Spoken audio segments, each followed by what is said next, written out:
Oke, baik. Assalamualaikum warahmatullahi wabarakatuh. Perkenalkan, nama saya Bripoja Arsy dengan NPM 2205 1010500092. Nah, di sini saya sudah bersama Bang Safwan, salah satu pengusaha dalam bidang hidroponik. Nah, sebelumnya kita perkenalan dulu nih.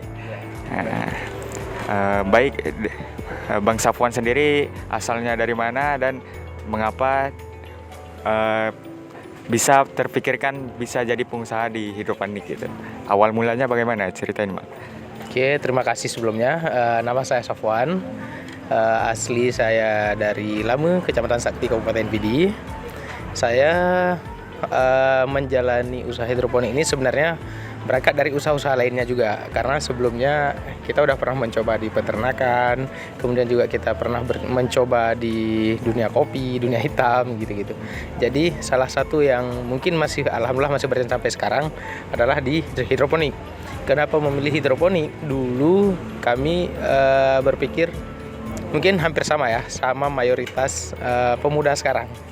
Nggak ada yang mau jadi petani, dengan berlumpur, dengan kotor-kotor gitu, nggak ada yang jadi petani. Jadi salah satu solusi yang mungkin kami agak tertarik untuk kami kerjakan itu ya hidroponik, karena yang pertama mudah dan bisa dikerjakan kapan aja gitu. Contoh kalau kita mau ke sawah ataupun berladang, otomatis itu kita perginya pagi sampai sore. Kalau malam jarang orang yang ke sawah atau ke ladang. Tapi kalau untuk berhidroponik nggak sanggup panas-panasan di pagi atau siang hari, jadi di malam hari pun jadi kita masih bisa mengerjakannya gitu. Itu yang pertama, fleksibel dari sisi waktu. Yang kedua, kami juga melakukan perencanaan menghitung anggaran dasar ataupun nilai jual setelah kami produksi. Jadi berdasarkan data-data yang kami cari, apalagi sekarang kan informasi udah terbuka lebar. Jadi kami juga konsultasi dengan beberapa petani hidroponik yang ada di Pulau Jawa. Jadi mereka memberi banyak masukan sehingga bagi kami ini potensial untuk kita kerjakan di Aceh gitu. Ya kami pikirkan sebenarnya di Aceh gitu, bukan hanya di Kabupaten Pidi. Jadi alhamdulillah sekarang udah sampai ke Aceh Besar dan Banda Aceh. Mungkin kedepannya juga kami rencanakan untuk bisa kami perluas sampai ke area Luk Sumawe. Jadi fokus utama kami sekarang itu di distribusi sebenarnya, bukan di produksi. Kenapa di distribusi? Karena selama sudah 3,5 tahun ini kami jalani, rupanya masih banyak orang lain juga yang tertarik dengan hidroponik.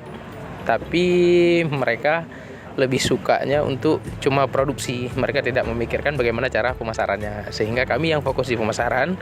Dan yang kami lakukan sekarang adalah bekerja sama dengan semua petani hidroponik yang ada di Aceh. Siapa aja yang mau kerja sama kami, itu kami buka dengan tangan terbuka lah, kami terima. Tapi ya tidak semudah yang kita bayangkan gitu.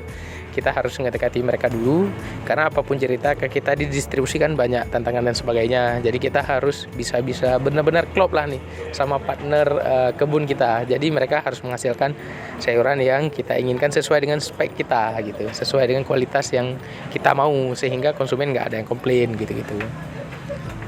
Jadi Bang, kan ini di bernaung di bidang distribusi ini. Nah, Iya. Untuk Bang Safwan sendiri udah berapa lama sudah di distribusi tentang hidroponik ini?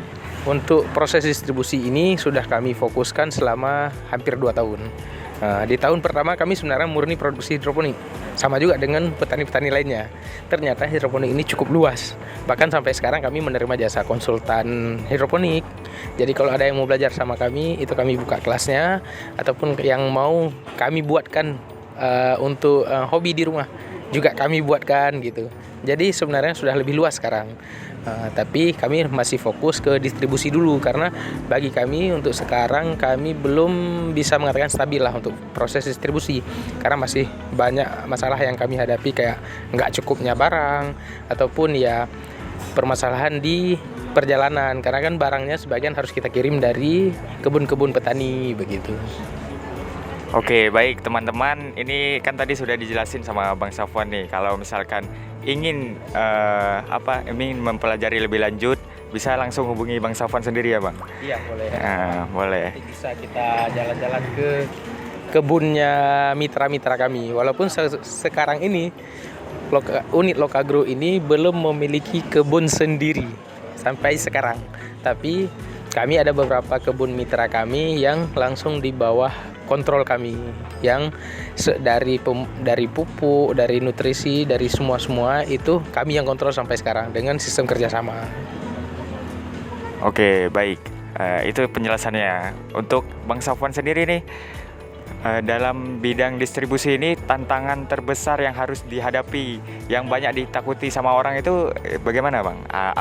Solusinya, tantangannya apa saja Bang? Salah satu tantangannya yang kita hadapi dalam proses distribusi adalah proses matchingnya antara kebutuhan dan antara permintaan dan jumlah barang gitu.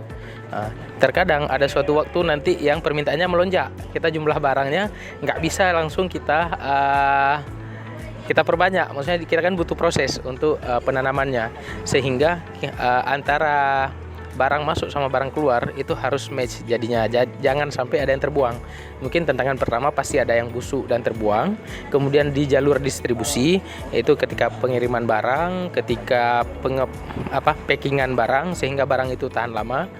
Kemudian yang terakhir mungkin kalau saya bilang untuk di lapangan, hidroponik ini memang harganya masih lumayan mahal.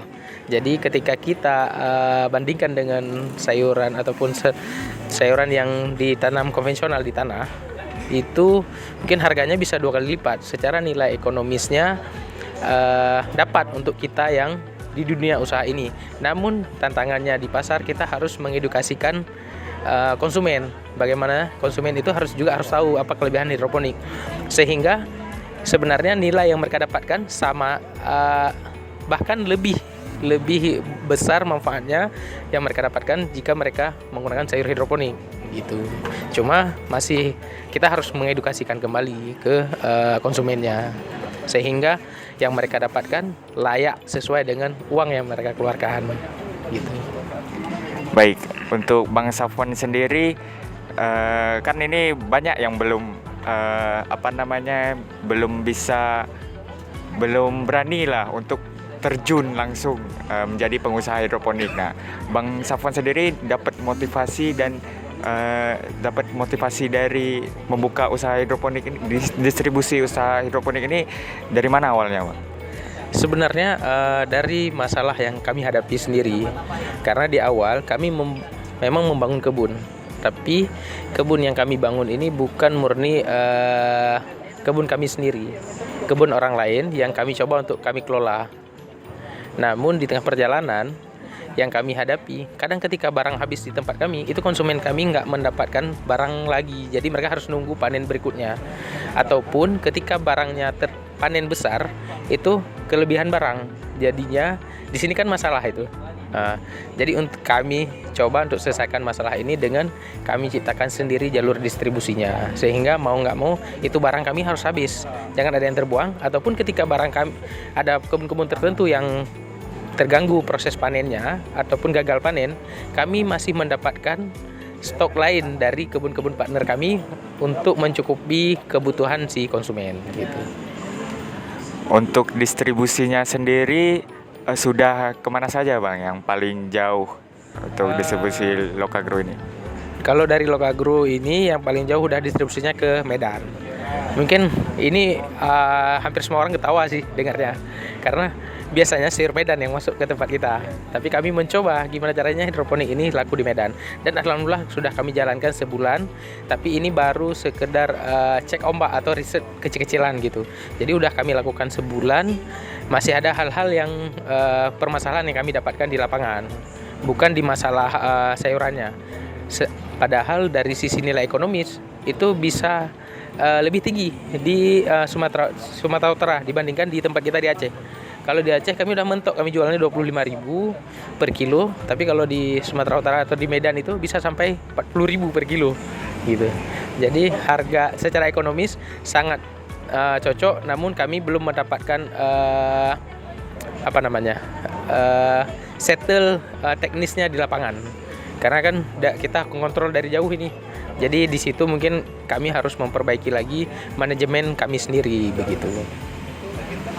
Untuk yang terakhir nih Bang, untuk closing statement, kan banyak mahasiswa pertanian yang tidak mau terjun ke petani. Nah, saya sendiri minta untuk Abang memotivasi kawan-kawan lah untuk jangan takut jadi petani gitu.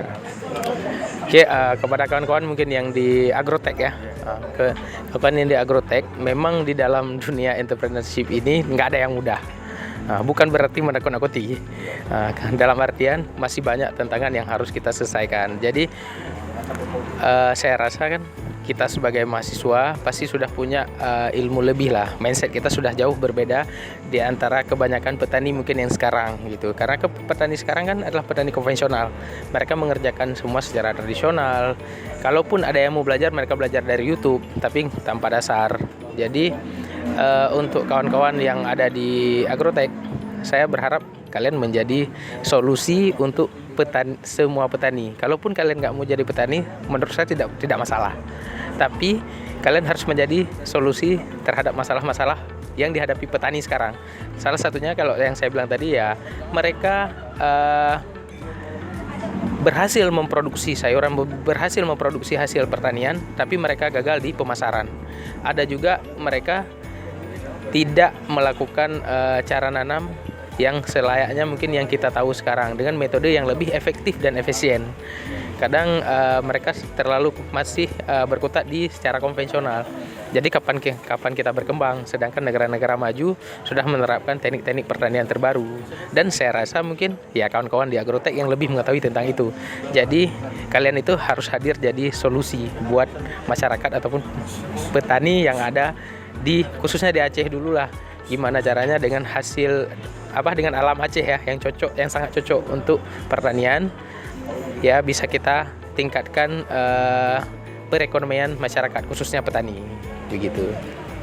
Oke, baik, itu saja teman-teman. Nah, jadi nanti kalau teman-teman ingin langsung melihat bagaimana cara distribusinya dan mempelajarinya, bisa langsung menghubungi Mas Safwan Bang ya. Itu kebun kami, sebenarnya kami pusatnya itu sementara masih di Sigli. Jadi kalau mau mengunjungi kebun kami pun sebenarnya ada kebun mitra di Banda Aceh. Kalau kawan-kawan mau main-main nanti boleh langsung hubungi biar kita lihat langsung di lapangan. Oke, begitu saja. Makasih banyak Bang Safwan. Sama-sama. Mungkin itu saja wawancara dari tugas Agrotechnopreneurship. Sekian dari saya. Assalamualaikum warahmatullahi wabarakatuh.